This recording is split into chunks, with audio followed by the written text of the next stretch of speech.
su-aasha koowaad oday cali dheere ciyaalka xaafadda ama dhalinyarada maxaad ka aaminsan tihiin? anagu waxaan u aaminsanahay niman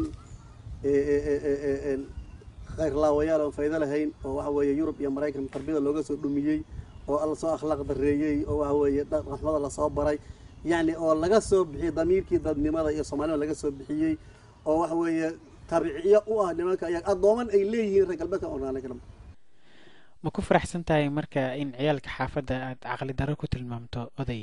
anaga aad u faraxsanahay tabardaradu soo muhiim ma ahan ciyaalka xaafaddu soo looma baahno? uma baahni madaxdayga ayaa kaa batay oday kuwa dalkooda joogana ma la tirirsan tahay? yaan ku jira kadibna maxaad soo wadaa? ma baahnin hana daayaan bis waxaan hadda makaa dhabba marka kasana ku celinaa xitaa dhalinyarada ingiriiska joogto u sheegay ciyaalka xaafadda gabdhahooda islaamihiina way ka shidan yihiin ma la dhihi karaa? islaamahoodu kama liita oday boolla ayaa tahay hal mar haddii ay kubad wada dheelaan ka waran ciyaalka xaafadda iyo al-shabaab kulan saaxiibtinimo camal ah ka waran see u aragtaa? waa hadba waxay ku xiran tahay munaasabadda isaan u aragna anagu